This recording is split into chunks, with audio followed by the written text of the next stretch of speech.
चलिए, तो आज हम लोग डिस्कस करेंगे इनडेफिनिट इंटीग्रेशन के बारे में। ये जो चैप्टर है ना, ये जेई ले लीजिए, बोर्ड ले लीजिए, ये दोनों के लिए काफ़ी इंपॉर्टेंट चैप्टर है। ठीक है, ये इंटीग्रल कैलकुलस का पार्ट है।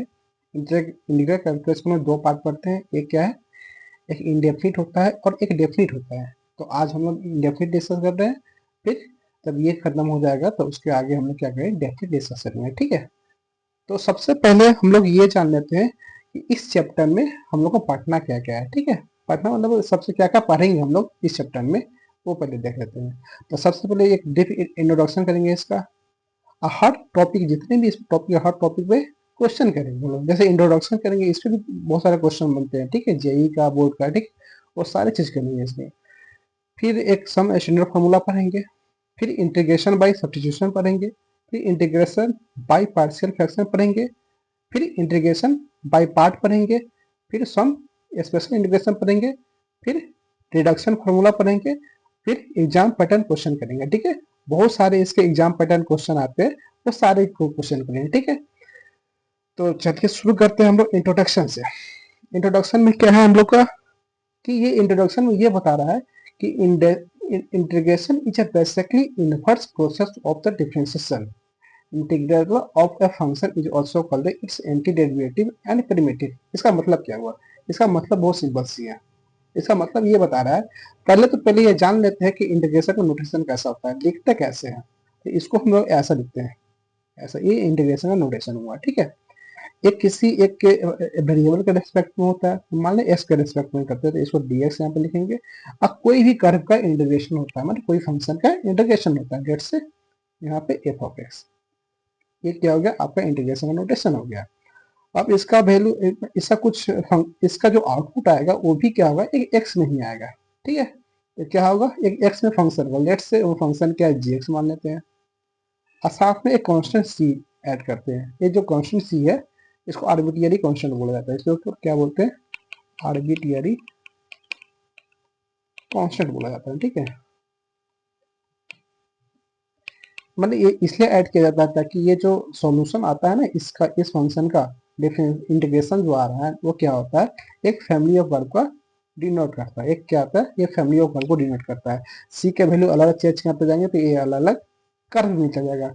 बट इस सारे, जो भी इसका कर्व आ रहा है, सारे का इसका इंटीग्रेशन क्या है, यही आने वाला है। ठीक है, इंटीग्रेशन को क्या बोलते हैं हम लोग, इंटीग्रेशन को हम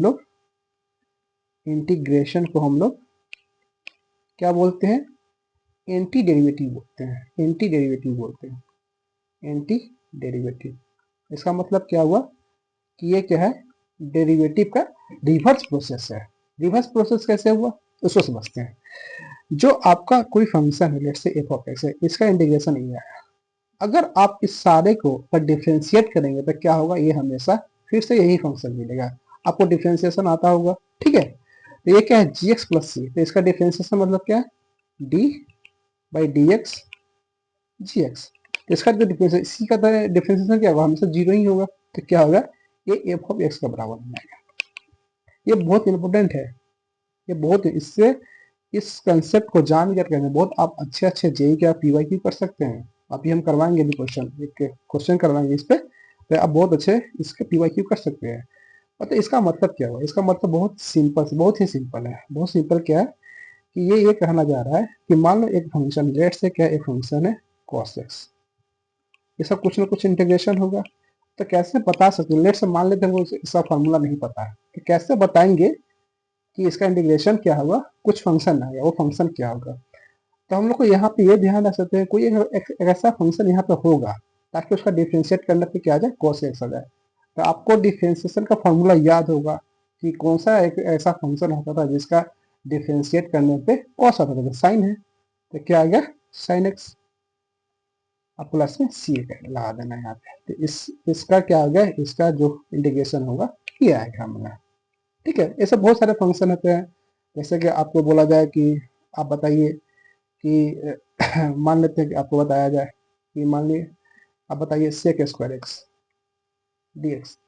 मतलब अभी हम लोग स्टैंडर्ड फार्मूला पढ़ेंगे इसके बारे में, बट हमको ऐसे मतलब इस डेफिनेशन का मतलब समझ रहे हैं। तो बताओ, हम लोग को याद होगा कि कोई ऐसा ऐसा कोई ट्रिग्नोमेट्रिक फंक्शन था जिसका डिफरेंशियल सेक स्क्वायर आया था, तो कौन सा फंक्शन था? tan x, right. ये tan x आया था, तो क्या होगा? tan x प्लस में c, बस यही है, इसका नेगेशन ये आ गया। आपसे बोला जाए कि आप 1/x dx को बताइए, तो कौन सा ऐसा फंक्शन आया था जिसका 1/x ln x था, लॉग में लॉग बेस ई एक्स प्लस में सी, क्या इसका डिफरेंशिएशन यही आता है? तो इसका इंटीग्रेशन क्या आएगा? इसका डिफरेंशिएशन ये आया, तो इसका इंटीग्रेशन क्या आएगा? इसका इंटीग्रेशन आएगा हम लोग को ये आने वाला है, ठीक है। बात समझे? ये बहुत अच्छा कंसेप्ट है, मतलब आप अच्छे से जेई क्वेश्चन इस कंसेप्ट के माध्यम से आप कर सकते हैं, ठीक है। एक क्वेश्चन से समझते हैं हम लोग, ठीक है। एक क्वेश्चन दिया हुआ, ये क्वेश्चन में भी शायद नहीं, ये क्वेश्चन है आपका जेई 2024 का है, जेई 2024 के मेंस में पूछा गया था ये क्वेश्चन, ठीक है। तो अगर आप फॉर्मूला जानते हैं, इसका एक रूल होता है, उसको अगर आप उस रूल को जानते हैं तो बहुत इजीली इस क्वेश्चन को बना सकते हैं, कोई दिक्कत नहीं है। लेट्स से आप भूल गए, ये फार्मूला भूल गए, मतलब इसका कंसेप्ट भूले, इसको करना कैसे है, तो आप यहाँ पे ये आप ध्यान देंगे कि ये क्या इक्वेशन वाला क्वेश्चन है। ये हमेशा किस क्वेश्चन में आएगा? जिसका आउटपुट गिवन होगा, उस समय आप ये वाला कंसेप्ट यूज कर सकते हैं कि क्या दिया हुआ है। ये दिया हुआ है integration 1/a² sine square x plus में b² कॉस स्क्वायर एक्स, यहाँ पे क्या है? dx है। इसका वैल्यू क्या दिया हुआ? 1/12 tan इनवर्स 3 tan x है, अब प्लस में क्या है? c दिया हुआ, ठीक है। ऐसा क्वेश्चन दिया हुआ, हमसे पूछा क्या गया? हमसे ये पूछा गया है कि a sin x प्लस में b cos x का मैक्सिमम वैल्यू क्या होगा। हम लोग इसका इस फॉर्मेट का मैक्सिमम मिनिमम वैल्यू जानते हैं क्या होता है, वो आगे देखेंगे। उसके लिए क्या चाहिए? a और b का वैल्यू चाहिए, ठीक है। तो हमको इस कंसेप्ट से हमको क्या करना है कि a और b का वैल्यू पहले निकालना होगा।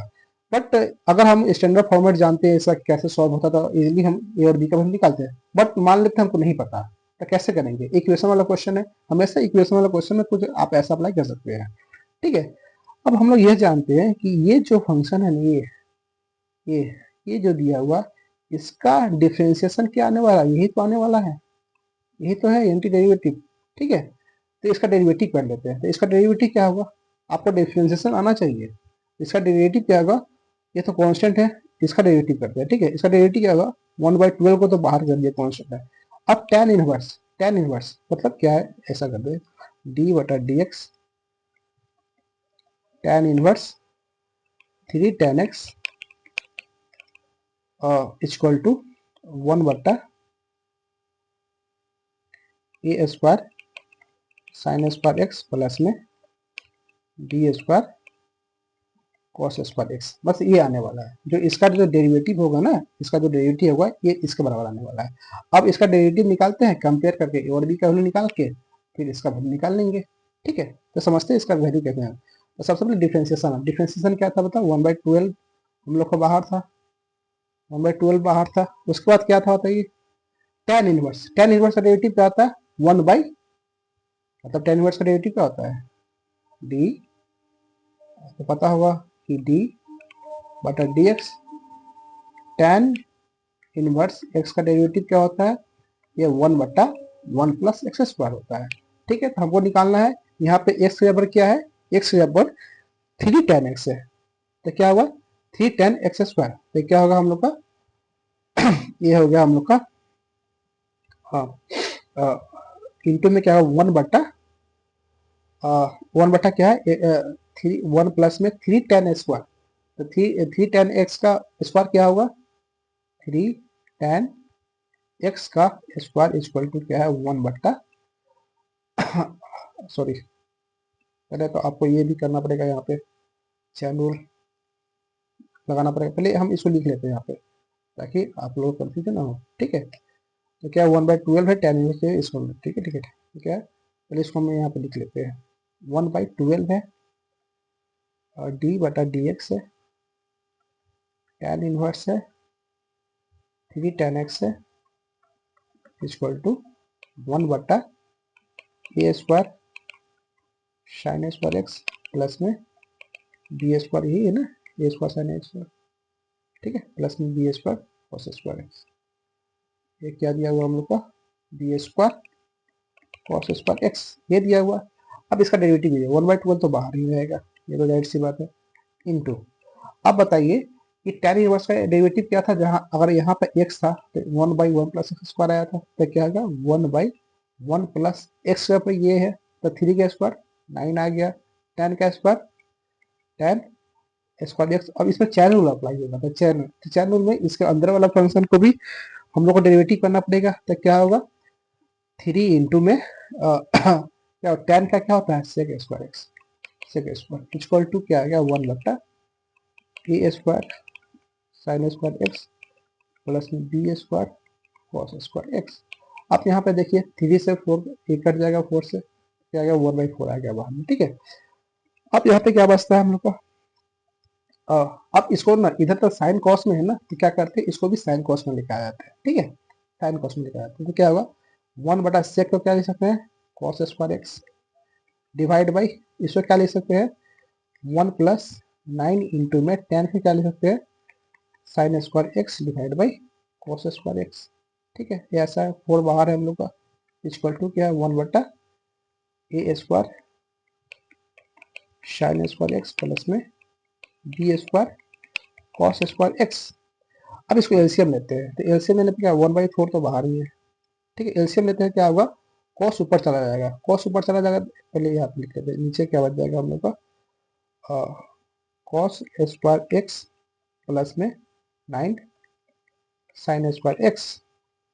ये अगर ये कॉस ऊपर जाएगा तो इससे यहाँ पे अगर कॉस स्क्वायर ये ऊपर जाकर कैंसिल हो जाएगा, तो यहाँ पे 1 बचेगा आपको, ठीक है, ये ऊपर जाकर कैंसिल पड़ जाएगा, ये कॉस एलसीएम लेने पर यहाँ पे आता है तो दोनों कट के 1 बचेगा, बराबर में क्या आ गया 1 बट्टा a square sine square x plus में b square cos square x, ठीक है। अब इसके आगे सॉल्यूशन करते हैं, क्या आ गया, अब यहाँ पे क्या कर सकते हैं हम लोग 4 से मल्टीप्लाई कर देंगे तो क्या बनेगा 1 क्या बनेगा ये 1 बट्टा 4 कॉस स्क्वायर एक्स। अब यहाँ पे 4 को इससे मल्टीप्लाई करेंगे तो क्या होगा 36 होगा, तो क्या होगा हम लोग का ये 36 क्या होगा sine square x equal to क्या 1 बट्टा a square sine square x plus में b square cos square x. अब यहाँ से आप कंपेयर कर सकते हैं, कंपेयर क्या है, देखिए साइन का मल्टीप्लाई किससे है 36 से है, और यहाँ से साइन का मल्टीप्लाई किससे ए स्क्वायर से है, तो क्या दोनों बराबर हो जाएगा, दोनों सेम पैटर्न पे है, तो क्या होगा ए स्क्वायर का वैल्यू 36 आ गया। फिर कॉस का मल्टीप्लाई किससे है बी स्क्वायर से, कॉस का मल्टीप्लाई किससे 4 से है, तो क्या आ गया बी स्क्वायर का वैल्यू 4 आ गया। अब हमसे पूछा गया है कि क्वेश्चन क्या पूछा कि ए साइन एक्स प्लस में बी कॉस एक्स का मैक्सिमम एंड मिनिमम वैल्यू क्या होगा, तो इसका मैक्सिमम मिनिमम वैल्यू क्या होगा हम लोग जानते हैं, ये क्या होता है इसका minimum value minus root under a square plus में बी स्क्वायर होता है। अब मैक्सिमम क्या होता है ये ए स्क्वायर प्लस में बी स्क्वायर होता है। ये क्या है मिनिमम वैल्यू है, ये हम लोग का मैक्सिमम वैल्यू है, ठीक है। ये क्या है हम लोग का मिनिमम वैल्यू, ये क्या है हम लोग का मैक्सिमम वैल्यू। तो मैक्सिमम पूछा है तो मैक्सिमम वैल्यू क्या होगा, मैक्सिमम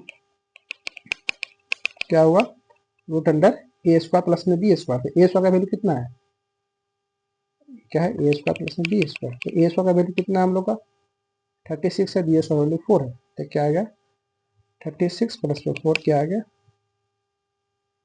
ठीक है। सॉरी 36 है, और यहाँ पे क्या है एक मिनट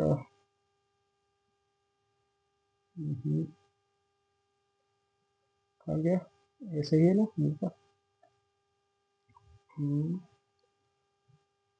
ठीक है ठीक है ठीक है, मतलब 36 और ये 4